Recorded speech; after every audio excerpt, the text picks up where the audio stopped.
meridhokan Allah.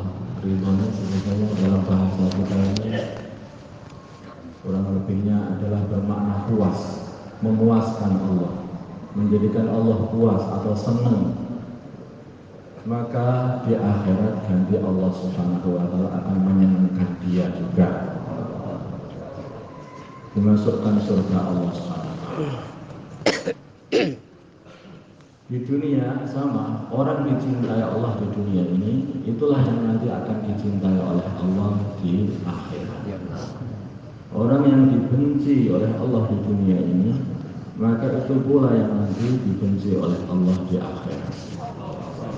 Maka kalau kita ingin mengetahui apakah diri kita ini termasuk orang yang dibenci Allah atau orang yang dicintai Allah, maka lihat diri kita di dunia ini.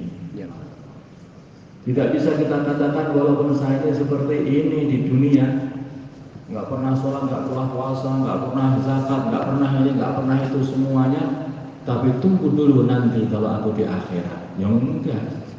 Kalau di dunia ini kita ini tidak benar amalannya, ya di akhirat nggak disukai oleh Allah. Di dunia tidak disukai Allah, di akhirat tidak disukai Allah. Tapi hadirin yang dimuliakan Allah Subhanahu wa Ta'ala, kita tidak bisa melihat saudara kita Islam yang mereka ini masih amalannya belum lurus, atau bahkan melihat makhluk Allah, manusia yang dia ini belum beriman begitu. Kemudian kita mengatakan ini nanti kalau di akhirat mesti jadi musuh Allah. Kita belum tahu. Karena hadirin hakikatnya manusia ini itu dihitung amalannya ketika dia ini mau mati. Kalau matinya dengan membawa la ilaha illallah, maka dia ini sukses. Kalau dia ini orang ahli amal sebelumnya, maka amalan-amalan diterima semuanya oleh Allah Subhanahu wa Ta'ala. Kalau matinya itu tanpa la ilaha illallah, mengingkari iman, walaupun dulunya dia orang yang amal begitu banyak, maka semua amalannya dihapus oleh Allah SWT, tidak ada gunanya. Kenapa dibuat seperti ini oleh Allah? Supaya kita ini tidak suudzon kepada orang sekitar kita, sehingga kita melihat orang itu ini hamba Allah, ini hamba Allah, ini hambanya, senang saja. Kita tidak bisa suudzon. Walaupun kita melihat orang Islam namanya itu, dia itu kelihatan nakal sekali, tetapi kita tidak boleh suudzon pula. Kita tidak tahu kita yang kelihatannya soleh ini matinya bagaimana, mereka yang kelihatannya nakal itu matinya bagaimana. Kita tidak tahu. Ini untuk melihat orang lain, bukan untuk melihat diri kita sendiri. Kalau melihat diri kita sendiri, jangan begini. Kita tidak tahu. Aku ini kelihatannya nakal, belum tentu mungkin matinya jadi wali. Itu nggak boleh yang seperti itu. Ya, nggak boleh. Tetapi ini kalau untuk melihat orang lain, supaya kita ini tidak suudzon kepada semua orang Islam, maka kita lihat wali itu akan jadi wali, dilihat dulu akhirnya apa. Man kana akhiru kalamihi la ilaha illallah dakhala jannah. Barang siapa akhir kalamnya adalah la ilaha illallah, dia masuk surga. Dia masuk surga. Maka ada seorang yang berjuang dulu itu, seorang yang berjuang pada zamannya baginda Nabi Muhammad SAW. Dia berjuang dengan gagah berani, masuk ke barisan musuh sana sini, masya Allah, sehingga para sahabat pun memuji-muji dia. Akhirnya orang ini dilaporkan kepada baginda Nabi Muhammad SAW. Ini adalah sahabat engkau wahai baginda Nabi. Nah, tahunya mereka sahabat yang betul-betul berjuang habis-habisan. Maka Nabi mengatakan huwa finnar, dia masuk neraka. Apa yang terjadi? Terheran-heran para sahabat. Begitu dilihat saja, ternyata akhir kematiannya dia ini adalah malah bunuh diri. Begitu dia terluka, maka dia benamkan ujung pedangnya ini di dadanya sampai tembus ke punggungnya, mati sendiri, bunuh diri, bukan mati syahid. Maka hadirin yang dimuliakan Allah Subhanahu wa taala, kita tidak tahu. Karena kita tidak tahu inilah, maka akhirnya kita hati-hati. Hati-hati melihat orang lain, juga hati-hati untuk melihat diri sendiri. Sehingga tidak ada yang perlu kita banggakan pada diri kita. Walaupun kita ini sudah habis-habisan sholat, kita habis-habisan berkorban, tapi kalau kita lihat diri kita, aku tidak tahu wahai diriku, nanti matimu kayak apa. Sehingga terus terjadi tawadhu. Hati itu terjaga, jadi tawadhu. Hanya doa saja kepada Allah, ya Allah, kumpulkanlah aku bersama orang-orang yang saleh di dunia dan akhirat. Ya Allah, kumpulkanlah aku bersama para nabi, para rasul, para siddiqin, syuhada dan shalihin. Hanya doa seperti itu saja. Karena tidak tahu. Maka bila mana perkara ini sudah dibanggakan, kepandaian sudah dibanggakan, pengorbanan sudah dibanggakan, justru kadang-kadang itu melalaikan. Malah justru melalaikan. Maka dari ini yang dimuliakan Allah Subhanahu wa taala, orang yang pandai katanya sebagai ustadznya para malaikat, yaitu makhluk namanya iblis. Begitu pandainya iblis ini, dia berbangga dengan ibadahnya. Habis-habisan dia ini ibadah. Bahkan dia ini julukannya adalah Sajjad, hamba Allah yang paling banyak sujudnya. Dikatakan tidak ada tempat kecuali tempat itu mesti pernah dibuat sujud, dibuat sholat oleh iblis. Maka ini yang dimuliakan Allah Subhanahu wa taala, umurnya panjang sekali. Tetapi iblis ini ternyata ketahuan. Sebetulnya ini semuanya ini hanya dipamer-pamerkan kepada orang lain saja, bukan karena Allah. Begitu diperintah oleh Allah dengan satu perintah yang tidak sesuai dengan nafsunya, maka iblis ini tidak, walaupun Allah yang merintah. Maka Allah berkata kepada iblis, wahai iblis, apa yang membuat kamu tidak mau bersujud kepada Adam ketika aku perintah kamu untuk sujud kepada Adam? Hadirin yang dimuliakan Allah Subhanahu wa taala. Maka iblis mengatakan, saya lebih baik daripada dia. Kayaknya dia itu mengajari Gusti Allah, saking pintar itu. Loh, ya Allah, saya kan lebih baik daripada dia. Engkau ciptakan aku dari api, dan engkau ciptakan Adam dari tanah. Itu kan berarti tanah dengan api lebih bagus api. Kenapa saya harus sujud kepada Adam? Ini salah, ini perintahnya salah, harus diganti. Kayak seperti itu. Hadirin, dia tidak mendapat kemuliaan dengan kesombongan itu. Diusir oleh Allah Subhanahu wa taala. Pergi kamu. Sehingga dia diusir, tidak lagi bertemu dengan para malaikat, tidak berkumpul dengan para malaikat lagi. Diusir. Tetapi dasar orang itu sombong, maka tidak mau bertobat. Tetapi dia mengatakan, kalau engkau usir aku, ya kalau begitu anak cucu Adam akan aku usahakan keluar dari agama, biar masuk rokok kabeh bareng. Daripada aku dewe, daripada saya sendiri yang masuk neraka, dia cari teman, ya biar anak Adam juga bawa aja ke neraka sekalian. Masya Allah. Ini ada orang itu berpikir seperti itu juga, makhluk seperti itu. Kalau kita berpikir seperti itu, kalau saya sudah salah, ya sekalian yang lain biar salah. Nah, ini iblis Pak itu. Kadung baksa, sudah kadung baksa ya sekalian nyelup sekalian aja. Iblis, kalau orang itu basah kena najis sedikit, cobalah dicuci, nanti kamu jadi suci. Jangan ketika najis sedikit, kesalahan sedikit, ditambahin lagi, ya sudah kadung basah, teruskan aja. Itu iblis. Hadirin yang dimuliakan Allah Subhanahu wa taala. Sebetulnya Allah Subhanahu wa taala ini dalam urusan iblis dan para malaikat, ini Allah ingin tunjukkan bagaimana kemuliaan Nabi Adam alaihissalam. Kemuliaan Nabi Adam ini bukan dari keturunannya, memang Nabi Adam adalah keturunan tanah. Kalau malaikat adalah keturunan nur, cahaya. Saya katakan keturunan, maksudnya dibuat dari cahaya. Nah, kamu berjaya dari keturunan yang cahaya. Nah kalau kita ini berkata, gue, kamu apa? Kamu itu turunannya tanah. Hadirin yang dimuliakan Allah Subhanahu wa taala, saudara Iblis adalah keturunan dari api. Memang kelihatannya kalau dilihat di sini ini tanah yang paling lemah kalau sekilas tampak. Yang paling tinggi adalah nur, cahaya. Kemudian api, kemudian tanah. Allah Subhanahu wa taala perlihatkan hadirin yaitu kemuliaan ilmu. Sebelumnya Nabi Adam alaihissalam telah dikasih ilmu oleh Allah Subhanahu wa taala. Wa 'allama Adamal asma'a kullaha.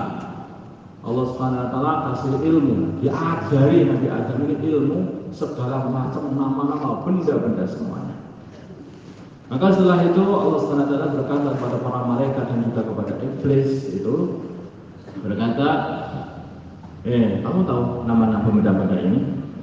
Berkata, kami tidak tahu ya Allah. Adam, sebutkan nama-namanya. Sebutkan semua oleh Nabi Adam.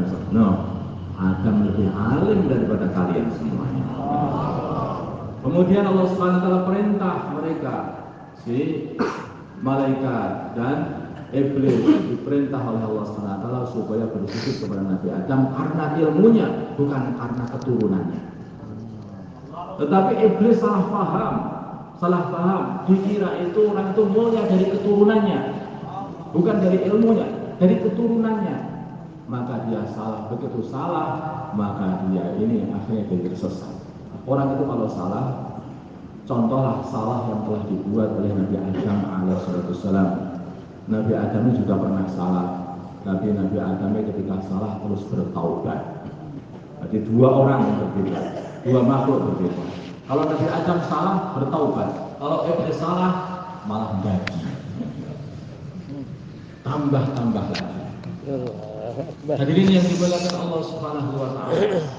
Amalan taubat ini bukanlah amalan yang hina, tidak. Amalan taubat memperbaiki diri ini amalan yang sangat mulia di sisi Allah Subhanahu wa taala. Kalau kita sudah salah, balik lagi kita salah. Perbaiki diri. Maka itu sangat dicintai oleh Allah. Maka diceritakan dalam kitab Riyadhus Shalihin bab taubat kita baca. Dan di situ itu bahwa Allah Subhanahu wa taala lebih lagi bergembira, senang mendengarkan tobatnya hamba, melebihi seorang hamba yang dia ini melakukan satu perjalanan di tempat yang kering kerontang, padang pasir, membawa kendaraan dan perbekalannya, ditinggal istirahat, semua kendaraan dan perbekalannya hilang. Kemudian sudah putus asa, tinggal tidur, mati nengkene aja, sudah di sini aja dan mati. Begitu bangun kendaraan sudah datang, saking gembiranya dia mengatakan, ya Allah, benar betul Engkau adalah hambaku dan aku adalah Tuhan. Keliru ngomong, saking bahagia. Allah Subhanahu wa taala lebih bahagia daripada orang yang seperti ini ketika mendengar taubatnya hamba. Ketika mendengar taubatnya hamba. Maka hadirin yang dimuliakan Allah Subhanahu wa taala, selalu orang-orang yang soleh zaman dulu itu selalu taubat itu dilakukan. Semakin orang itu bersih, maka semakin banyak tobatnya, kembali lagi kepada Allah. Baginda Nabi kita Muhammad sallallahu alaihi wasallam, beliau ini katakan, aku ini bertobat kepada Allah setiap hari 70 kali dalam riwayat Bukhari. Dan riwayat Muslim, aku tobat kepada Allah setiap hari 100 kali. Dari Nabi, kenapa begitu banyak? Apa dosanya banyak? Enggak. Perkara itu kalau bersih, orang itu bersih, itu selalu dibersihkan. Masjid ini suci, maka setiap hari dibersihkan, walaupun tidak ada najisnya. Ya, walaupun tidak ada najisnya. Tetapi kalau orang itu kadang-kadang, kalau tempat itu tempat kotor, Itu seperti jalanan begitu, nggak ada orang itu yang nyapu dan ngepel jalanan, itu nggak ada. Karena tempat itu diinjek-injek manusia semuanya. Di situ ada telek, di situ ada macam-macam. Kelihatannya bersih, tapi itu mungkin najis juga, saya nggak tahu. Tetapi ini beda lagi dengan urusan fikih yang saya katakan. Nah, ini kotor, tetapi tidak ada orang yang nyapu. Maka begitu juga, kalau orang itu bersih, makin bersih seseorang, makin sergap membersihkan diri. Demikian juga kalau orang itu kotor, makin kotor seseorang, makin dia itu malas itu membersihkan diri. Maka hadirin yang dimuliakan Allah Subhanahu wa taala, seperti anak kecil itu. Kalau orang itu sudah paham mengenai pentingnya kebersihan seperti orang yang sudah dewasa, maka begitu kotor, maka dia itu langsung bersihkan dirinya. Kalau anak kecil, dia itu kotor, maka dia tidak bersihkan. Dia tidak bersihkan karena tidak paham. Maka yang dipentingkan sekarang ini adalah memahamkan umat ini bagaimana bahwa kita ini harus selalu membersihkan diri dari semua dosa. Selalu begitu, selalu bertobat. Ya Allah, saya bertobat. Ya Allah, hari ini. Maka apa itu diantaranya amalannya orang-orang zaman dulu, orang soleh zaman dulu itu adalah muhasabah harian. Muhasabah harian itu apa? Dia ingat-ingati, kalau dia ingat perbuatan yang kurang benar, maka dia akan istighfar, astagfirullah. Kalau ingat perbuatan yang baik, alhamdulillah, astagfirullah, alhamdulillah, astagfirullah. Terus begitu, setiap hari berbuat segitu. Selalu dihitung perbuatannya. Ini banyak tidur, sekali nganggur, innalillahi wa inna ilaihi raji'un. Karena orang itu kalau sudah banyak tidur, ya tidur itu adalah teman yang akhirat. Orang itu tidur saja, itu nggak mau wiridan, nggak mau ngaji, nggak mau dakwah, udah itu tidak innalillahi wa inna ilaihi raji'un, tapi sholat 4 kali takbiran itu saja itu. Hadirin yang dimuliakan Allah Subhanahu wa taala. Kembali lagi. Hadirin, kalau orang selalu muhasabah pada dirinya, selalu hati-hati, maka akan timbul nanti satu sifat baik, yaitu sifat akhlak karimah, akhlak yang baik. Nabi kita Muhammad Sallallahu Alaihi Wasallam, beliau ini adalah nabi akhlak. Beliau ini dipuji-puji oleh Allah Subhanahu Wa Taala karena akhlaknya.